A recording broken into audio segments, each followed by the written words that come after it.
the early game. How can it play when ended you're up against top A, unfolding. bro? It just happens. But we're here for game 2 draft. Like we were saying, TES electing for the blue side this time. And bans kind of changing up. I'm looking at different priorities, specifically Yone and Vi.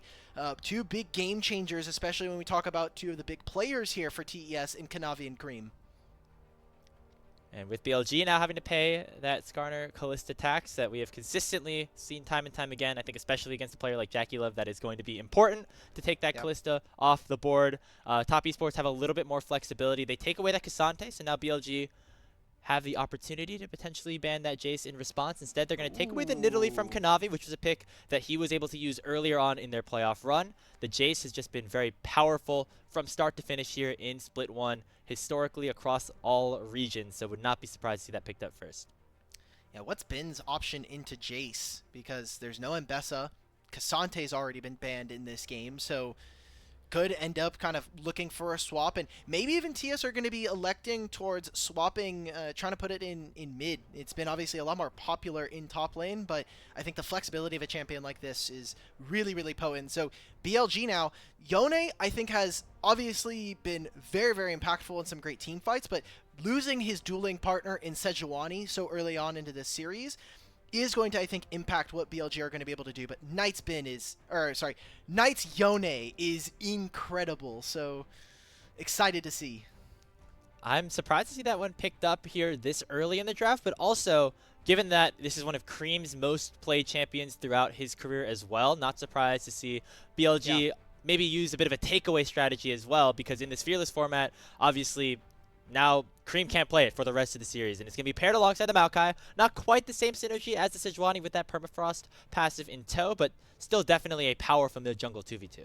Already really strong team fighting coming in from BLG, especially now that they have the flex of the Maokai. Goes 3 different roles. We already talked about Bin playing at top lane. Wouldn't be surprised to see On take it if they have a great pair for themselves. And TES seem like they want to be able to play a bit of a flexible strategy. I don't think that they have quite a rock-solid identity. Jayce allows for them to play at range, but also has that all-in potential to be a bruiser. Sylas as well, I think, can draw team fights out. Another Creme comfort champion. And the fact that he can steal a Yone and a Maokai ultimate, already getting high impact. See what the final pickup is here on this rotation for Top Esports. A little bit of agency for Kanavi would be good, and so the Viego would make sense here as that pickup. Last one for them in the first phase. And now for BLG, they have the opportunity to lock in a top laner potentially for Bin, unless they want to see the complete end of the draft to make that decision. You know, if you want to go a little bit away from that carry style that Bin often plays, something like a Scion is very good into a Jayce. It allows you to play the lane swap as well. But we might be going a little bit more basic here with that Gnar hover, but instead going to be the Kaisa being locked in here, leaving Bin towards the second phase of this draft. I think Gnar is really dangerous to play in a meta currently where lane swaps are very, very oppressive. Can be very difficult to play, and you are so easy to dive. So I like that BLG are showing a little bit of caution towards picking this champion early.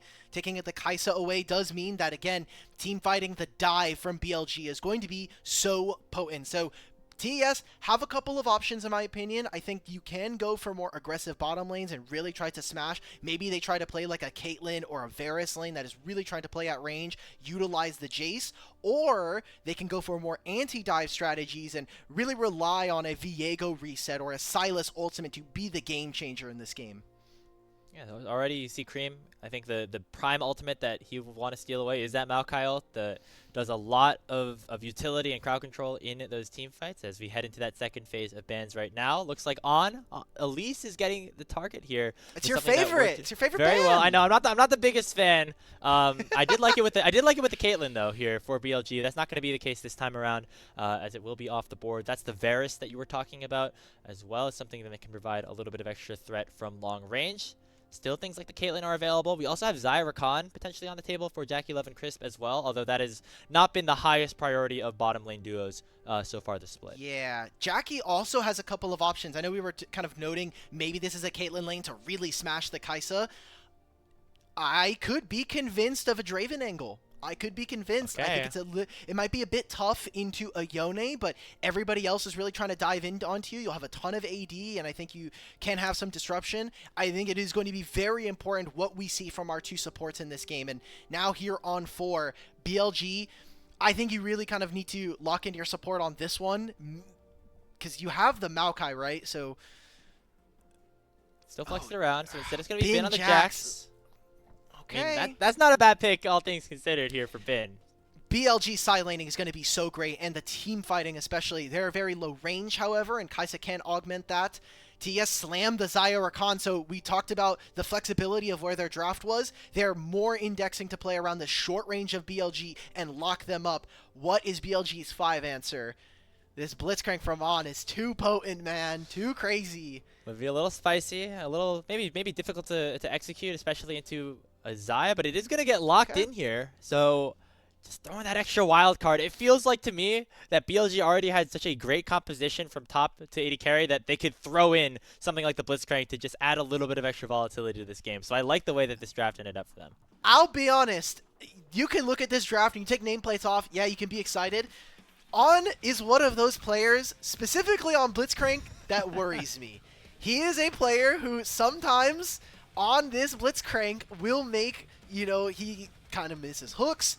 Blitzcrank is a champion that if you walk forward, especially if you're using the acceleration, it becomes very difficult to get away. And so BLG find themselves in a spot here on 5 where they can play for this dive strategy. They can also really index on those side lanes. So I want to see early game priority around the Rift Herald, around these grubs, set themselves up for a late game team fight where you have an AP Kaisa, you have a Yone, and you just tear apart any fight that comes your way.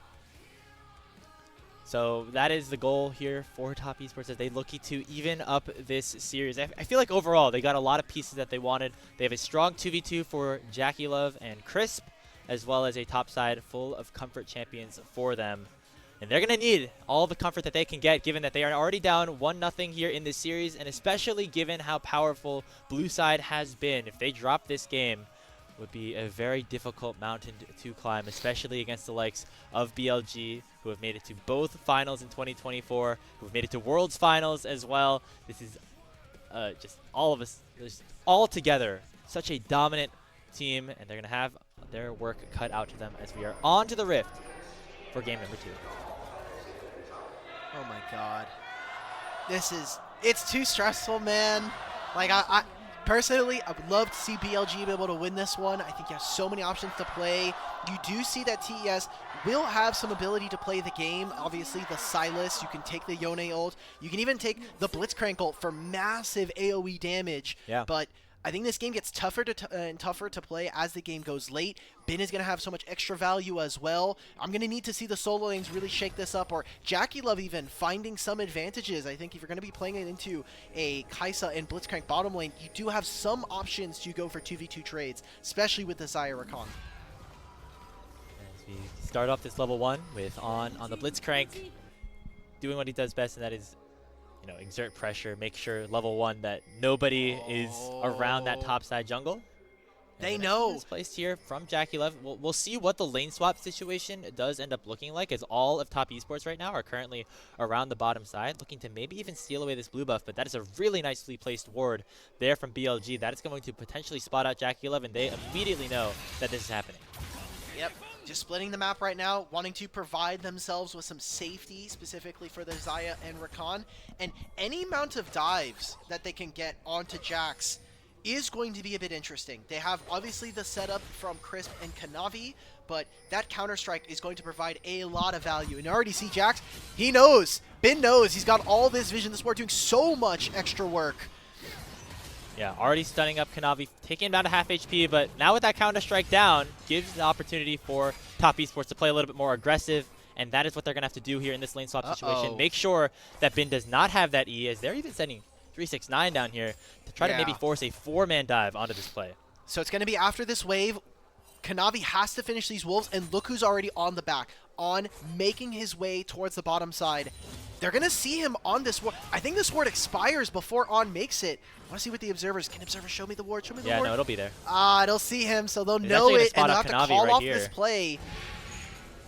Yeah, I don't know if the wave is big enough at this point. Another one is crashing in. It's now going to be a 4v2 with teleports available on Knight if he wants to go in. Looks like they're still going to try to send it here. The Grand Entrance is flashed away from. That means that they can target the Blitzcrank right now. Blade Caller is big, and JackeyLove will claim first blood. So far, dive perfectly executed. Can they go for round 2? It looks like the answer will be no right now as Bin pops Counter-Strike, and the rocket grab stolen away from Kanavi is unable to find its mark. But Crisp looking to continue to go forward. Grand Entrance in, and Bin has to flash. More waves being denied, but look at what's happening on the opposite side. All 4 of these members from TES splitting a single turret play, and Elk is just getting gold on the top side. So we need to see TES, how much more are they going to be able to index for this? They want to go for the redive, no flash on Bin. Yeah, the cannon wave makes it a little bit easier to go in right now. Counter-Strike not available. Kanavi picks up the kill. It's now 2-0 to Top Esports, and they could look here for On as well. No way. They get all 3 feats of warfare here. It would be big. On already half HP. One more auto potentially from JackeyLove will claim the 3rd straight kill in the bottom lane for Top Esports. A much better start than Game 1. And they got 4 summoner spells during all of that, as well as another plate. So TES finally execute on a very dominant early game here. And now they've set up JackeyLove and Kanavi for success. These were the keys that we needed to see from Top Esports coming into this game. If this Viego can get off to a good start, then maybe he can start to hit his item breakpoints a little bit stronger. It's all about those resets. Every little bit counts here for TES in this game number 2.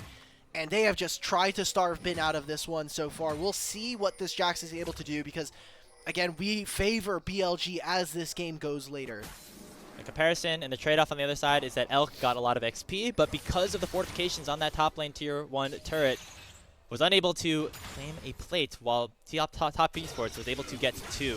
And this is what you need to see out of this Xayah Rakan lane here, Elk. It is a pick that is not necessarily that strong as the game goes on, but especially early when both champions get buffed up when Xayah presses the W button, that is where this bottom lane can get a lot of its strength and start that snowball. I wonder if that lower third was made right before the dive. A lot of them, those are like, hey, I made my early prediction, I got my bets in, like I put my channel points in, and then they see that they're like, my channel points! They're just slamming the desk at the same time, so it's unfortunate for some of the BLG predictors. Maybe they get, again, later in the game, we're looking at them. And TS, I want to see now they need to be able to move their bottom lane with Kanavi to objectives. 45 seconds before the grubs are up. And right now, honestly, I think Bin's going to be fine. He's even with 369. He's very briefly or very minorly under in experience, but can still very easily catch this wave, and there's not much action. You already see TS are completely deployed. No way this is gonna Knight. work. He dings level 6, which is absolutely crucial here. I think that prevented Kanavi from actually flashing over the wall and looking for that dive. So instead, they're going to just try to crash this wave in. Grub spawn in 20 seconds, and Top Esports will be happy with that. Waze is going to have to cover on this wave, and this is going to be BLG having to give up the top side objective. And Jayce now crashing a pretty big wave. Can go over and be a nuisance, go and check that way is on this dragon. Bin will not have enough time to be able to move, so I wonder if TES can move them off, this is going to be a huge win for them. Yeah, you can even send Creme down towards the Dragon Pit instead of actually going towards the Grubs. It's 369, maybe in a little bit of trouble as he went in a bit preemptively. The Bramble Smash doing the damage, but not the knockup. As Wei looking for just a little bit more. One more combo would certainly take him down. The flash forward with the Bramble Smash, and 369 will follow, but there comes Knight with the Fate Seal to finally answer back for BLG. 369, he made a few too many mistakes. He used the Empowered W to give him all those auto attacks, and he hits the dragon instead. I think him and Shanks need to go look in the options menu about targeting champions with their auto attacks. We got to have a lesson here. And that is a huge win for BLG, who, while losing the Grubs, are able to still grab themselves the Drake. TES now, they're still in a pretty fine spot. You think about the summoner spells we're able to grab from that. TP or Flash coming out from both Knight and Wei, but pretty big mistake, I think, from the top laner. And when we take a look at how expectations for this game have been shifted after that early dive, this almost feels like a must-win for Top Esports. Getting put in this advantageous situation, having 2 kills on JackeyLove. If you throw this lead and end up being down 0-2 and having to reverse sweep a Titan like BLG in order to advance, that is almost certainly doom here for your roster. And it's these little mistakes like that 369 make in that dragon play that could potentially open things up for BLG to come back. And this is a game that we need to see Top Esports play clean if we want to see a competitive series. I think that was one of the criticisms that I had for TES last year, was that even in series where they were favored, they looked like one of the best teams in the league. As soon as they lost like a game or two, they just kind of crumbled, and they weren't able to come back. It was very easy that after you were able to win a game versus them, that some of that confidence is shattered and some of their play is not at the same level. I think with the addition of Kanavi and Chris, they're hoping that they can kind of mend some of those issues. So we'll be looking to what TS are able to do now. We're getting back out onto the map. I actually kind of saw that they deployed towards mid from BLG and then made the swap immediately. Bin catches a single top wave, moves on over. They want to isolate this Jayce lineup. And now that Xayah's by herself, there is a possibility that Jax, getting level 6 soon, can look for the 1v1. When you have these kind of a mobile AD carries, it is very easy for a Jax to get on top of them and not much to kind of get away. So JackeyLove needs to be careful, and you can already see that Chris is making his way down here. Yeah, needs to hit level 6, which he should be able to do. If not off of this wave, then off the first minion of the next one that comes in. That'll provide him with a little bit of extra survivability, especially with both of those summoner spells being available. Kanavi going to catch out Knight here in the top side river. But there's not a lot of follow-up here from Creme, so he will just back away. Not a ton of objectives to fight over this top side. But interesting to note, Elk has actually gotten a big chunk of a CS lead over JackeyLove, just given the map rotations that have gone in his favor. He was basically left isolated in the top side while that lane swap was happening. And so even though plates and gold are going in favor of JackeyLove and Chris, I think Elk is going to be a big factor as this game continues to progress as well. Trying to make sure that he's keeping up with some of the high-action gameplay that's happening around TS's bottom lane. And I liked what we saw from BLG there, taking early control, a minute and a half through the river. They're trying to get Knight here in mid. He has Q2, also has the ultimate. There are 3 members of TES. They are trying to get so many turret plates here. 4 down already in this bottom side. And even in mid lane, really big focus on trying to get as much early gold so that they can kind of get from underneath onto BLG. Yeah, Bin doesn't have Counter-Strike. This could be a little bit dangerous here for the Jax. Knock up into the wall is going to do a little bit work for him, but the extra resistances from the Grandmaster's Might means that he will be able to survive, but it does mean the first tower will go towards top esports. That's a big chunk of gold being split among JackeyLove and 369. And they also now have the feats of strength, so upgraded boots as soon as they hit their recalls here. Gotta see what TES are going to be able to play for. They weren't able to grab that first dragon, but another set of grubs from this team. We talked about we wanted to see BLG put a pressure onto top side, and now that they've been able to farm up, Kaisa hitting their first item, Knight as well getting very close. I mean, technically already has a first item because of those boots. You're playing the Yone, so big power spike coming in from them, and I'm expecting to see TES push out on midwave and then look to play, but I think they have so many tools. The hook from On just barely missing. You still have the Nature's Grasp coming in from Wei. And Creme going to try to steal that one away as well, so he could potentially have it at his disposal, as the grubs are going to be started up by top esports. If they can pick up all 3, that will be 6 grubs secured for them. A big spike in terms of the siege potential on a composition that wants to do well here in the early game, and BLG want to make sure that does not happen. A teleport comes in. It's going to be Bin joining the fight in just a little bit. Flash, hook does connect onto Crisp. The quickness comes out, but he will not be able to survive. It's a trade so far, 1 for 1, as Wei will fall. Bin pops the Counter-Strike and a stun up 2. Here comes Knight, looking for a big ultimate, and in comes Elk. He picks up 1, but now he's potentially isolated here as he is basically in melee range of Creme. He is able to finally lengthen the gap. Creme dashes away with the abscond. Now flashes forward and abducts Knight and shuts him down. JackeyLove picks up the kill, and 369 jumps in. Top esports winning this fight around the grubs. They knock Elk back. They'll take him down as well. A big shutdown goes into the Jayce's hands, and the gold lead extends to 3K for top. 5 grubs for them and a team fight win with extra summoners coming out from the bottom lane. BLG cannot do much in this team fight, and now we're going to see TES deploy out into the map as we get into this replay. It started off so well because all of this damage, all of this crowd control lands onto Crisp. He cannot use any of the quickness. As soon as he gets out, that's it. But from here on, you get the reset for the Maokai, for this Viego. Then he's able to walk up. The start of this looks so good, but we never actually got to see Knight use his ultimate. It was down in the middle of this team fight. So if maybe he was able to land a Q3 plus the ult, maybe this could have been a lot different. But TES are able to pounce onto some summonerless spells, and they open up a huge gold lead for themselves here that we weren't able to see in Game 1. And I want to shout out Creme, a really nicely played team fight, and it was that follow-up there, the secondary engage, the flash E into Knight that really helped turn it from a decent fight for Top Esports into a great one for them, as they have extended the lead, as we mentioned, to over 3,000. That 6 grub actually still has not been taken, as BLG should just go and try to secure that one to make sure the 6 grubs don't go in favor of top, as they still have control over this. They want the top dive side of the though. map. They want to get this turret, right? Like there's still plates that are still up. Wei is eventually going to do this, but it seems like they really wanted to just shadow him and make sure that he gets this gold.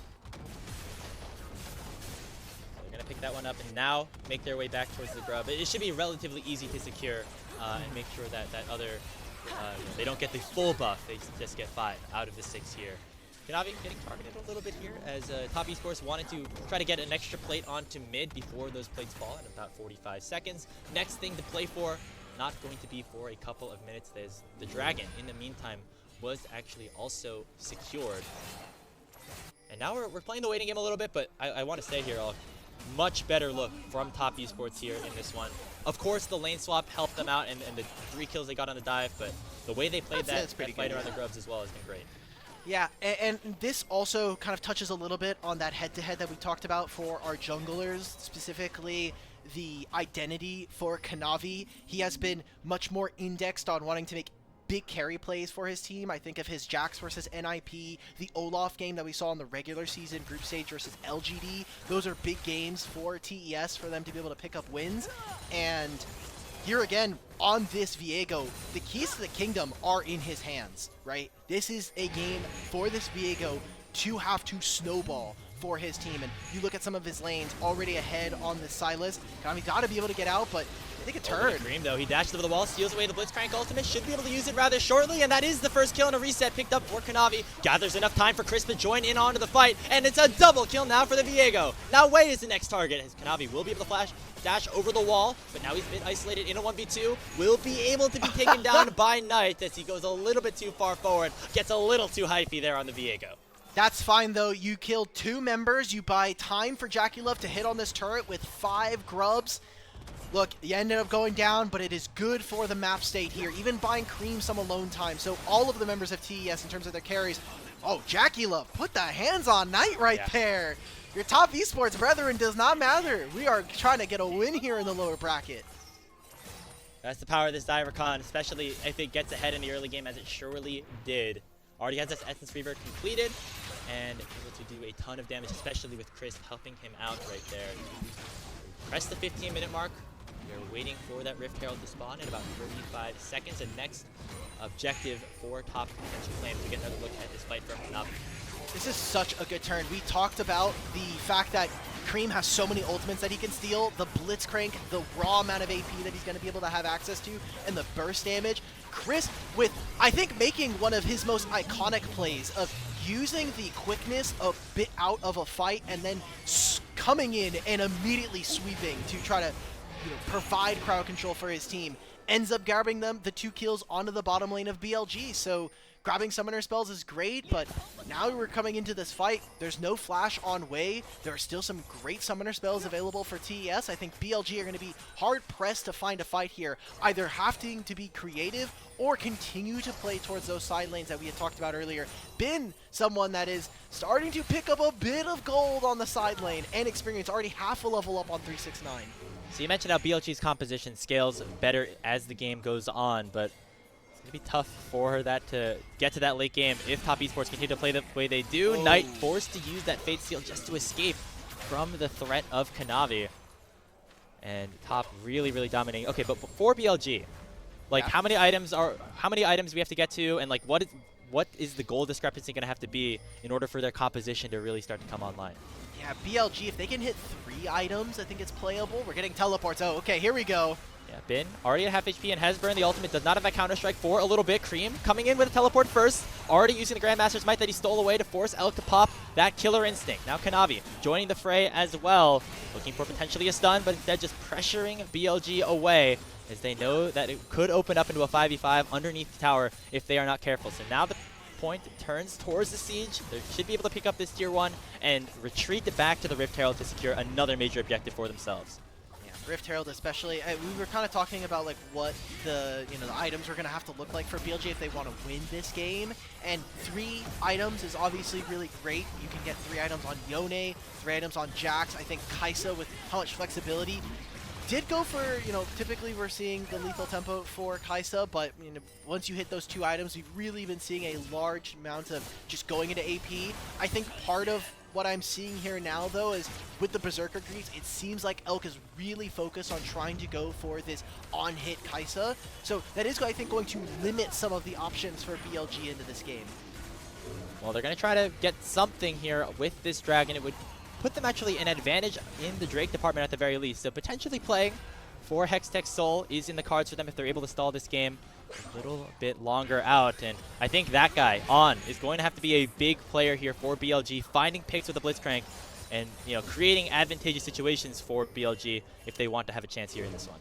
Blitzcrank is such a wild card here as TES. They want to try to get this mid-tier 1. Hopefully they can continue their push of vision. They've been very, very good so far in this game of making sure that they make complete fog of war possible for BLG. They take away all of their vision and then move into side as you get a Nature's twisting advance here. Uh-oh. Okay, that's going to be followed up with a hook. That's what we were talking about, but it looks like Crisp is able to get away in time, and in comes Creme off of the re-engage, and that'll be 1-0 in favor of Top Esports even after a play that BLG initiated.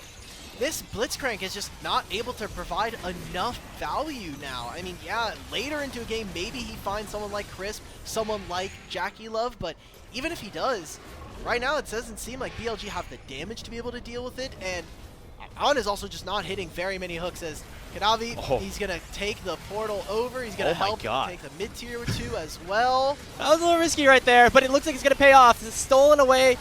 Ultimate from the Maokai will allow 4 On to fall, and now the Rift Herald gets another crash in onto the tier 3. Here comes Bin to try and re-engage, and it's going to result in them picking up a kill onto Kanavi. But the damage has already been done as the base is nearly broken open for BLG. 2 turrets and the Otacon spawning in 20. I think that TES are looking to force a fight around this upcoming objective. You noted that there might be a Hextech Soul. I think that TES, them finding the first Dragon, delays this a little too much, so far in away. my opinion, for BLG. As we get into the replay here, it looked spotty. I think when you're playing against the Void Might is such a win trader, man. This guy has a TES jersey. They get to make this play. It's a bit greedy, right? Like you're playing underneath the turret. You can't really find too much. Yeah, we're cooking a little too hard here, I think. Look, Kanavi just wants to find his reset. If he gets onto Kaisa, maybe it's playable, but I think TES just really overextending themselves and not really jeopardizing too much of this gold lead. Still 6,000. You have item advantages in a lot of your lanes right now, so TES, they have a little bit of daddy's money to play with so far in this game before it gets too bad.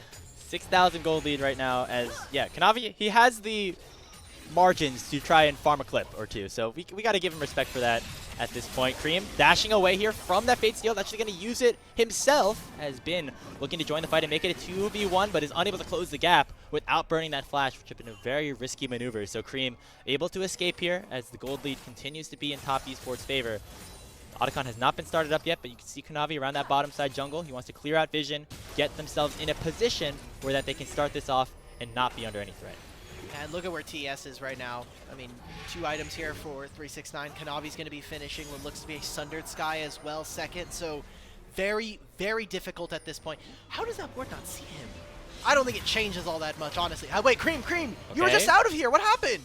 Why are we losing go back trade? in, I guess, and type. You could ping the Jaxar in the chat. That's what you're doing it for. No Grandmaster's mind. Yes. A minute and a half before Dragon. All right, so we get this. What exactly happened here? Creme. The driest ult from Knight missing. Damn. Say what you want about Creme. He knows how to play his assassins and his melee champions. Like, he knows the ins and outs of them, and is able to close to get away from something like that Yone ultimate there. So you're gonna prescribe that as a knowledge test. He outplayed Bin. He knew that he's allowed to take all that damage. He actually wanted to take the Jax ultimate. I like your Totally. thinking. Positive spin on this. Guys, I can burn the Jack Salt, and now he won't have it for what, 50 That is going to be important. Look, 45 seconds, and the Otacon's being started. It is on Vision. Knight's ultimate is back up and available. Teleports are already coming through. Oh, it's an Bin has to aggressive find one, the though. TP spot. Oh, no, Odd could have tried to time the hook just enough, but he wasn't able to do so.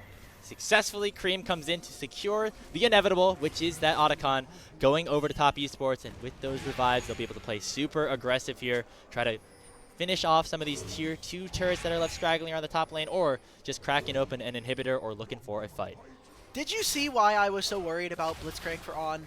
Yes. Like, this Now I champion just feels too, coin flip. Never mind. All Can it never took be to bid punished. on the Rakan, and they will be able to get the revive on him now, but what will the payoff be? It'll be at least 1 kill onto Way, and now Kanavi, with a twisted advance that is stolen away, will use that Heartbreaker on tonight and make it a 2-for-0 trade with Crisp coming right back to base. They pick up a 3rd kill with On falling, and that is top esports absolutely breaking this game open. Mid lane inhibitor falls, only Elk and Bin survive, and they will be the last remaining defenders for the next 15 seconds. Top esports might want to end this game right here and right now. Bin already has used the Counter-Strike, unable to find much. JackeyLove picking that kill up. Elk now in a 1v4, using the killer instinct, but it is to no avail. The Nexus tower does fall. It is an ace for top esports. They don't have a wave just yet, so they're going to continue to just break open this base as the resets have now come through. On and Way have arrived. The health bars are low, but there's not a ton of damage there just yet. They get at least one of the revives here. Wave dashes in to try to dodge away from the stolen hook, but it should not matter at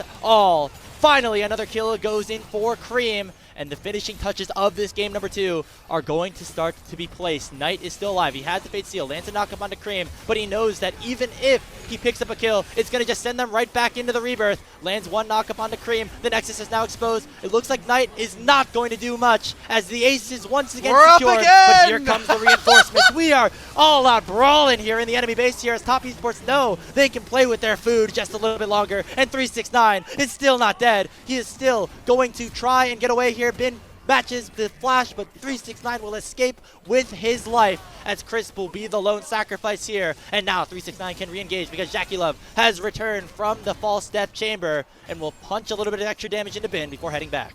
Alright, so TES, they wanted to farm a few kills there, making sure that they could try to kill more of the BLG members. They opened up this base huge, so I mean, it's going to be a minute and a half before one of those Nexus turrets respawns, one of the new additions in this patch, or in this season that we don't get to talk about all that often, but what a huge push coming in from TES, just completely slaughtering BLG and leveraging their Otacon respawns.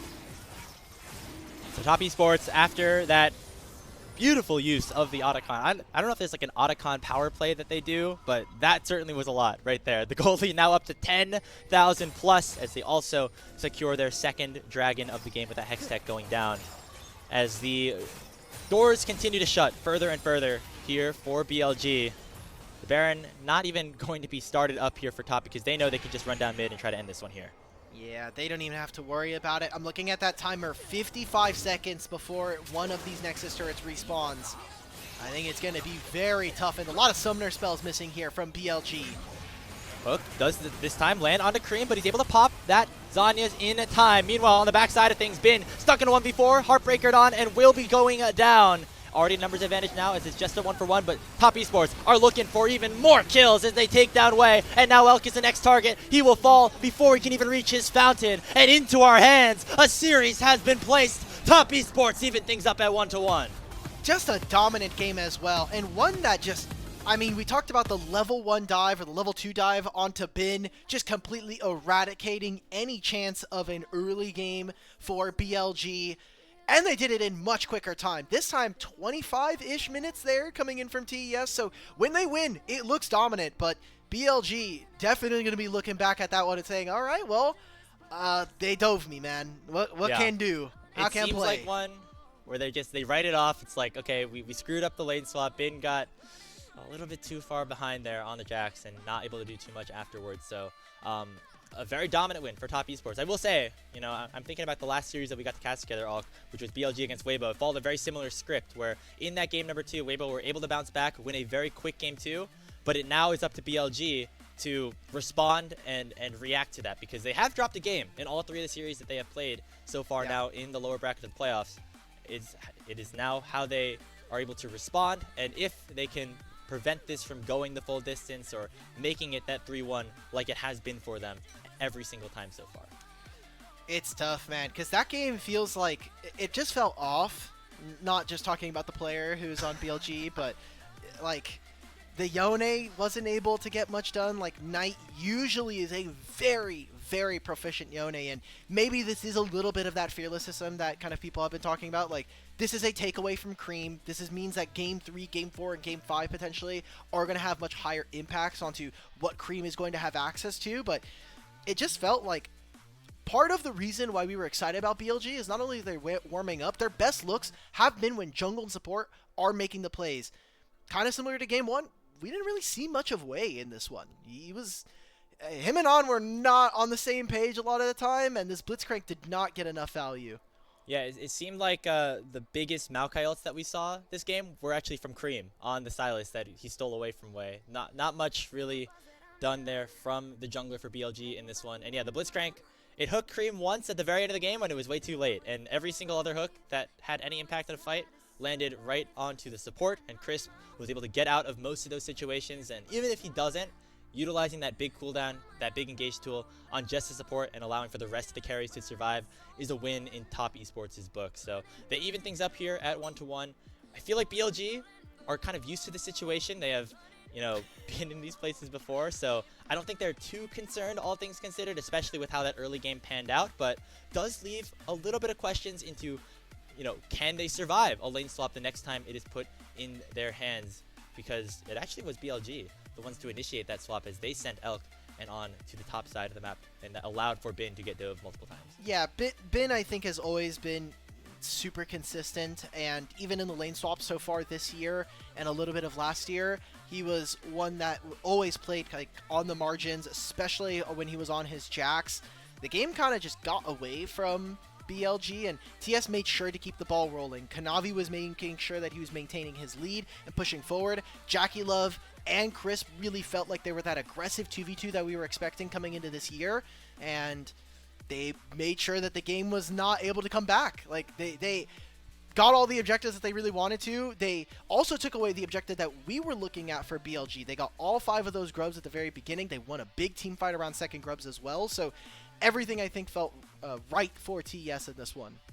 As we take a look at the damage charts here, Creme doing a lot. I think having a very good performance here on the Sylas, and that was a player that we needed to see step up here after what was a very disappointing game number 1 on one of his signature picks in the Akali. We're gonna look at some of the highlights here, and this is obviously where the game really broke open, but just touching on Creme once again here, Alk. Against somebody like Knight, who has been so dominant in the LPL for years, it is good to see him have a performance like this one. And we get to see more of these highlights. We touched on it a little bit, but again, Crisp and JackeyLove, I think, performing really, really well. And the fact that Kanavi, one of his most played is Viego in his career, but being able to just kind of have that flexibility that we talked about from draft, where you can take all of these different champions, him and Creme, I think, working in tandem. The fact that you can steal all the basic abilities and I can steal all of your ultimates at the same time really lent very well to what TES wanted to be able to accomplish in this game, and I think it just all came together. And BLG just, again, look at like this play in particular. Wei and On are next to each other, but they're kind of doing different things. Knight not really in a position quite yet to make this play happen, and it felt like some of the carries of BLG got swept up in what was the action that was happening across the map. Yeah, and there were a couple of, you know, for fun, limit testing opportunities for Kanavi here, but it just allowed for the rest of his team to continue to get those advantages. And so going into a game number 3, you'd imagine BLG back on the blue side this time around. They're going to have a little bit of pressure on them, maybe for the first time in a while, knowing that this is a top esports team that maybe can be more competitive than, you know, your Weibos, than your Thunder Talks. And if they do have this momentum going in their favor, potentially that is a game that you don't want to necessarily give up. All right, so this is going to be pretty easy. Kanavi MVP, right? We're cool with that? I'm cool with that. I'm down with giving it to Creme as well. I think he had some good plays on the Sylas and used his ultimates very, very, very well. But a lot of what he was able to accomplish was because of a player like Kanavi on the Viego setting up plays for him. So I'm down for it if you're down for it. I just think that out of the people that were available for that level 1 dive or the level 2 dive bot lane, Creme was not there. Creme was doing his damnedest to just try to pick up the minion wave in Yeah, mid lane that's fair versus enough. Knight. So I just think with how much impact Kanavi had, and this was the style that we needed to see from him. He has not always been the best engaged player so far for TES in this early 2025, and those good looks for this team has when he's had individual agency to dictate what happens in the game. Yeah, so I hope we see more of that here from this player because in game number 1, didn't get a ton of it on that Sejuani, was really kind of, yeah, handcuffed a little bit. He was And Sejuani, dog, and yeah. Now that, you know, maybe he likes Fearless now because he won't have to play it for the rest of the series. Things like the Nidalee is still available for him later on as we go throughout Fearless. This is a guy who has a vast champion pool, able to do a lot on a bunch of different picks. We could see who the player of the game the LPL selected, and it was Creme on the Sylas. He did style on him a little bit in some of those fights. I'm gonna hark back to that second grub fight that really I think broke the game open for top. They weren't legally allowed to give him player of the game for game 1 because he lost, so I get it. He gets to have his comfort champion. And you're right, he did have some pretty big impacts, especially when we're talking about just the ability to swap forms and deal so much chaos to BLG. So, the mid-jungle of Top Esports has awoken and taken a dominant game to victory over Bilibili Gaming, but there is still much more to be done, a lot more to be determined, and more League of Legends to be played. We'll be right back here on LPL English with the Game 3 draft after this.